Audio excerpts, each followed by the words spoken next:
Hey, ladies and gentlemen, welcome back from the weekend. So today we're going to go back review and we're going to learn some new things with radicals. So as always, I like to kind of bring our minds back into it. So first, let's take a look at the second one here. I'm going to have you guys try that first one on your own. So remember when you're simplifying, um, when you're adding and subtracting radicals, you need to simplify first. You need to break 12 down, and you need to break 48 down, and you need to break 27 down. And you can only add radicals when they have the same number underneath the radicals. So that is what I want you guys to be looking for. Now let's take a look at this division one, mostly because today we're going to be doing something a little bit different with division. So I want to kind of talk about what we did do originally. So if you remember, we broke down 18 to 9 and 2, 3 and 3. So then we would write 18 as 3 times the square root of 2. Breaking down 32, we have 16 and 2. 16 we can break down to 4 and 4, 2 and 2, 2 and 2. So then that ends up being 2 times the square root of 2, which is 4 over the square root of 2. So if you don't really remember how to do this, you might need to take some time and go watch an old video, okay? So this is on top, so I'm going to write that on top first. So I have the square root of 2 times 3 over 4 times the square root of 2. So those are going to cancel out right there. And then we're going to write what that's equal to, which is, oop, kind of ran out of room there, 3/4. Okay, so let's take a look at this 50x to the 4th. So first thing we want to do is split up that 50. Well, I'm going to write 50 as 25 and 2. Okay, so 25 I can break down to 5 and 5. So if we write that all underneath the radical, I have 2 times 5, and then I have 4 x's, whoops, which don't really have the top part of their x's. Okay, you're going to pretend those are x's for me. So then we're going to go ahead and we're going to find pairs.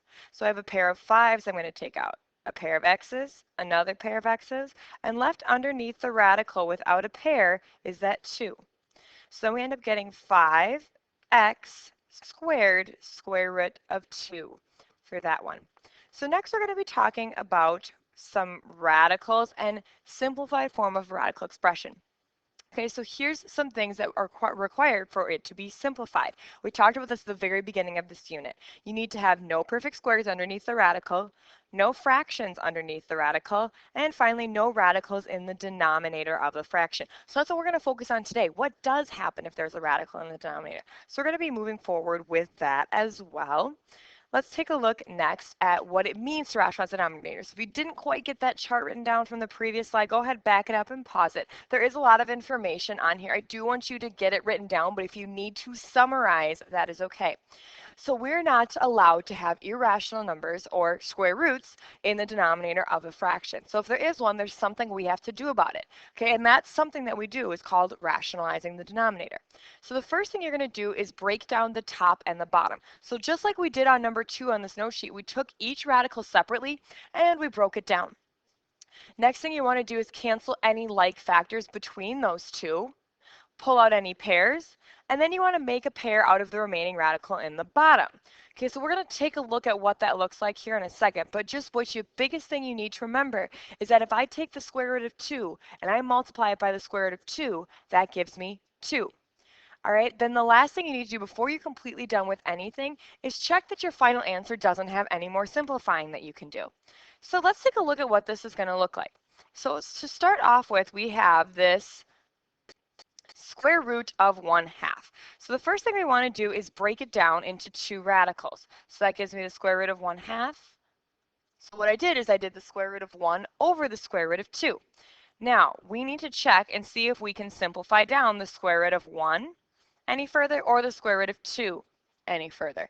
Well, we're both smart. We're all smart people at this point, and we know that we can't simplify it down any further, okay? Because frankly, 1 and 2 are prime. So there's nothing we can do. So it has to stay this way. We can't break it down anymore. My problem is that I have a radical in the bottom. So to get rid of that, what I'm going to do is I'm going to look at the radical that is in the bottom, and I'm going to multiply by that radical over itself. So I have the square root of 2 over the square root of 2. Okay, so the reason why I did the square root of 2 over the square root of 2, that's the same as 1. I'm not changing the value of the problem. And now I'm going to multiply straight across. So I'm going to take square root of 1 here times the square root of 2. That's going to give me the square root of 2. Now, the square root of 2 times the square root of 2 is actually just 2. Okay, so there's no way that you can simplify this down any further. Okay, you can't go and reduce those fractions here, okay, because one's under the radical and one's not. So this actually right here is your final answer. Next, let's take a look at this square root of 3 over 5. So let's go ahead and we're going to break that out. So I'm going to make this the square root of 3 over the square root of 5. The next thing we need to ask ourselves is, can we break down the square root of 3 or the square root of 5 anymore? And we don't have any pairs for that, so we can't. So I notice that I have the square root of 5 stuck in the bottom that I need to get rid of. So what I'm going to do is I'm going to take whatever radical is in the denominator here, and I'm going to multiply by that radical over itself. So then you're going to take 3 times 5, which is the square root of 15. The square root of 5 times the square root of 5, when you multiply the same radical by itself, you just get what's underneath the radical. Don't get tripped up into thinking that that's 25. It's not. It's 5. Last thing you need to do is check to make sure that the square root of 15 can't be simplified down anymore, and it can't. So next, let's take a look at the square root of 7 over 15. So again, we're going to split that up. Oops. So we're going to split that up here, and we're going to make that the square root of 7 over the square root of 15. Now we check, okay, the square root of 7 and the square root of 15 can't be simplified down anymore. So what I'm going to do is I'm going to multiply by the square root of 15 and the square root of 15. Okay, so when I do that, remember this right here is equal to 1. So then I multiply underneath the radical. 7 times 15 gives me 105. And then 15 times square root of 15 times the square root of 15 just gives me 15. So again, I'm done here because I don't have any radicals in the bottom. And actually, the square root of 105 can't be simplified at all. Okay, so next I'm going to go ahead and I'm going to have you guys try number 7 on your own. So go ahead and try number 7 on your own. We are moving on. So let's take a look at 8. The difference with this one is that we have to actually split up a radical to start off with. So square root of 18 can actually be broken down. So I'm going to split up the square root of 18 into 9 and 2, which breaks down to 3 and 3. So I'm actually going to write this as the square root of 1 divided by the square root, or 3, times the square root of 2. So the difference here is when we're trying to get rid of that radical in the bottom, okay, when we're trying to get rid of that radical, we're actually just going to multiply by just the radical itself. So just the square root of 2 over 2. Then we multiply 2 times 1 and we get 2. Okay, then these two, when you multiply the square root of 2 times the square root of 2, you're just left with 2. But don't forget that previous 3. The last thing we need to do is multiply those together so we get the square root of 2. 3 times 2 is going to give us 6. So this right here is your final answer. You can't simplify that down anymore because we've have one underneath the radical and one not underneath the radical. Okay, so next, let's take a look at that next one here. So we're going to take a look at this guy right here. So I want you guys to pause the video right now, and I want you to simplify down 24 for me. So I want you to simplify down 24 and see what you get as a simplified radical. All right, and that's what you should have gotten for that. Now again, because we have a coefficient and a number in the bottom, when we're multiplying to get our rational denominator, we only multiply by that square root. So we're going to multiply by the square root of 6 over the square root of 6. Well, 10 times 6 is going to give us the square root of 60. And then we have this 2 there. The square root of 6 times the square root of 6 is just going to give us 6. So we get the square root of 60 over 12. Now go ahead, pause the video again, and I want you to simplify down 60 for me. All right, when you simplify that down, you should get 2 square root of 15 divided by 12. So the last thing we need to do is we need to reduce this fraction. Both of those are on the outside, which means we can reduce that fraction. Both of them are divisible by 2, so we end up getting 1 square root of 15 over 6. Okay, which is really the same as square root of 15 over 6. Next, let's take a look at number 10. So for number 10, what I want you to do again is I want you to see if you can simplify down the square root of 27 and the square root of 15 and write what you got. I will show you my answer as always, so go ahead and simplify that on your All right, so when you simplified that down, you should have gotten 3 square root of 3 for the 27 and square root of 15. So square root of 15 can't be simplified down anymore. And so we need to get rid of that in the bottom. So I'm going to multiply by the square root of 15 over the square root of 15.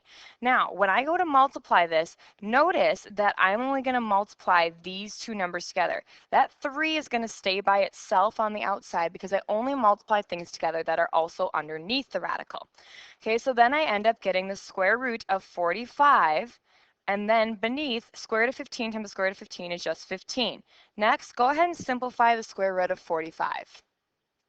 So hopefully you notice you can take out a pair of 3s. So 3 times 3 is 9, square root of 5 over 15.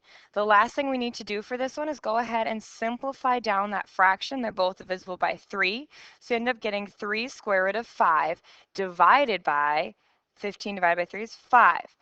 All right, last but not least, I would like you guys to go ahead and do number 11 entirely on your own, and we'll talk about it in class tomorrow.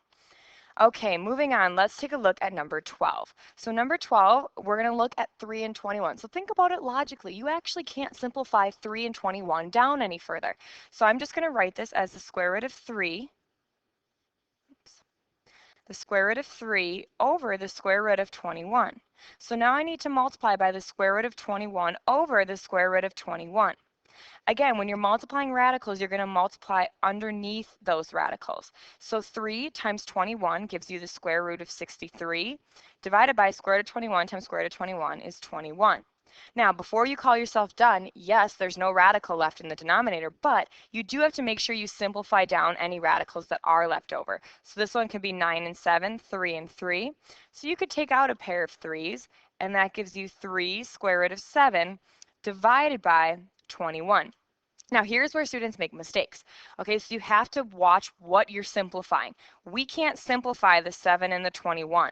Okay, we can actually only simplify the 3 and the 21 because both of those are outside of the fraction, or the radical, so we can reduce that fraction. Well, both of those are divisible by 3, so then I end up getting 1 square root of 7 over 7, which is the same as the square root of 7 over 7. That is your final answer. This right here is not 1.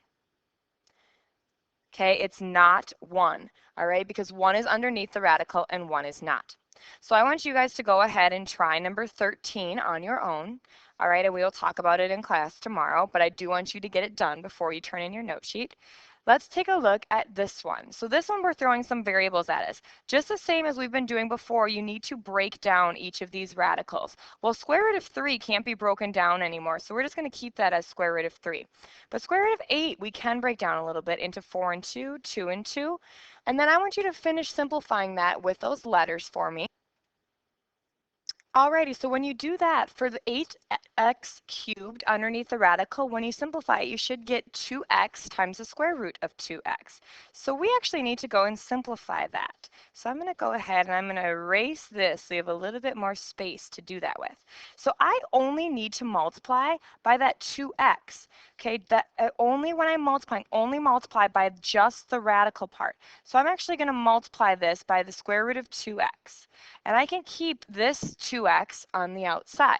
So let's simplify the top. When you are multiplying things and they are underneath the radical, then you need to only multiply underneath the radical. So I'm going to multiply 3 times 2x, and that's going to give me 6x left underneath the radical.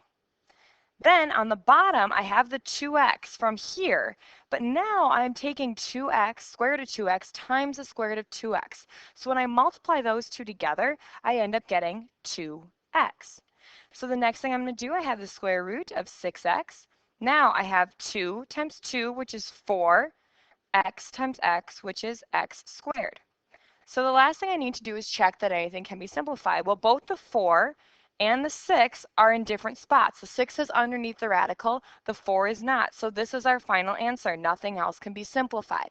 So I want you guys to go ahead and try number 15 on your own. Show me your note sheet when you're done and I will give you the homework sheet. Thanks for listening.